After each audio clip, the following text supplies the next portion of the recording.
Ito, so yan na, kulong-kulo na siya at maumpisa na natin ang mga pang ano niya, templado niya. At di mawala ang ang asin na to. Kung wala yan, di natin yung niluluto natin, kung tama lang ba. So kahit pwede man natin siya uli dagdagan. Kaya sa labas na ako itong salang para mabilis. So maganda ang panahon niya, medyo hindi pa ganun kainitan. So mamaya na, sobrang init na naman na ito. Ayan. So ito yung panahon na yan. Sasabayan natin na ito habang sasalang na ito, kaya mas dito mabilis magsalang.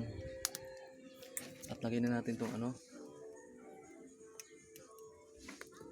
ito yung kasama niya, at may kasamang dalawang sili na malaki. So mamaya na pwede ko na siya ilagay para malaga na yan. Kaya mas dito mabilis magsalang, mabilis yung pagluto nito. Kaya nilabas ko na ito, kasi kahit iwanan mo siya, walang problema. Kahit upuan mo lang siya, yun, kasi naman to, kahoy naman to, at saka mabilis ng ang niluluto mo, kasi kahoy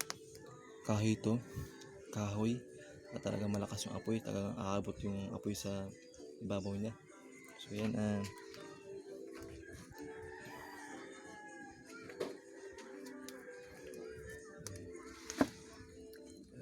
so yan, sabihin natin itong gulay at dalawang sili. So yan siya, lubog natin para siya malaga.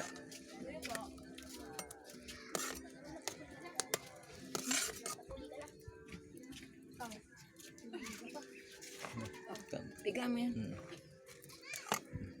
Wala pa madig sarap. Wala pa, may asin na. At may kasama na ito. At mga hiwa na to, ito yung pinakasala niya para masala yung mga buto. Ito yung pinaka niya, pang asin niya, yung pinaka sinigang.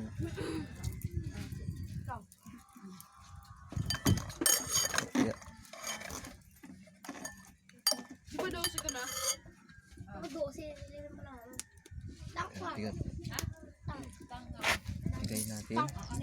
Bigay natin hanggang sa pitihin natin ito isabay sa niluluto natin.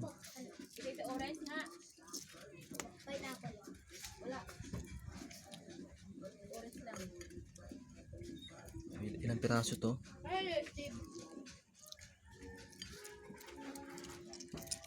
Yan. Kailangan medyo marami yung lamansi para yung niluluto mo. Tamang pag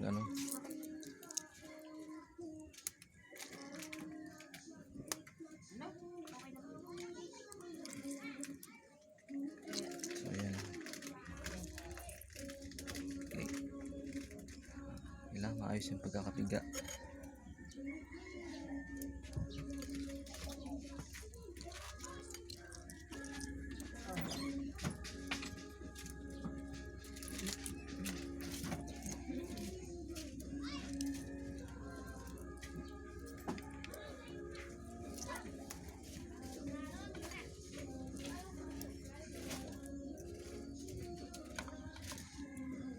Habang mo siya,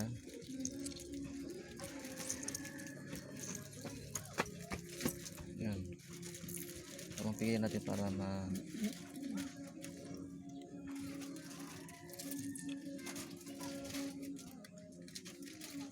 malalaki yan.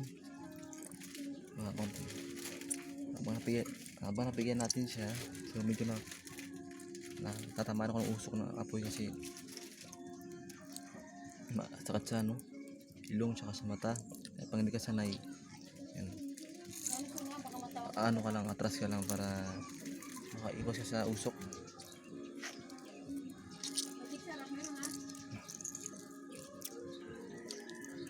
Wala pa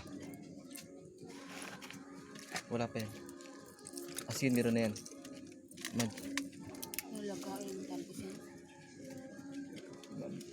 Ano yun, bago lang yun, nagalagay. Bago lang yun, kakalagay. Wala, wag mo ano sili. Ayun, Isa lang sana yung ginalagay. eh mamaano yun eh. Sobrang ang mga bata kasi hindi na Ah, makakain. sige. Yung tama lang.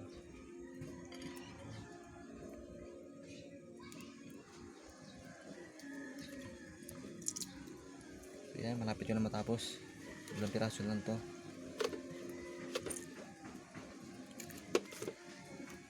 Tama na asin. Kasi nila baka masubra na siya. Okay, try lang.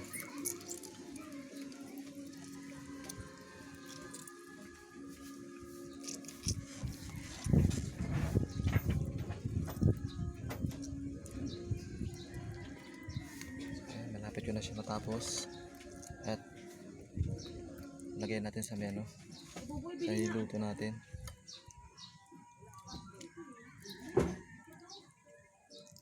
At tapos nito, lagyan natin. Isa natin para makaano yung ano niya. Yung katas niya. Iano ko yan. Tatanim ko yan. At lagyan na natin to. So yan na siya. At unting ito para maano natin.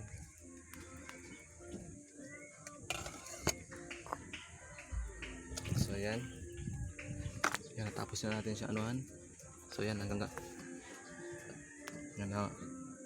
Pwede ko na siya hanguin dyan para hindi masyado malaga yung ano, gulay. So yan na siya, tapos na.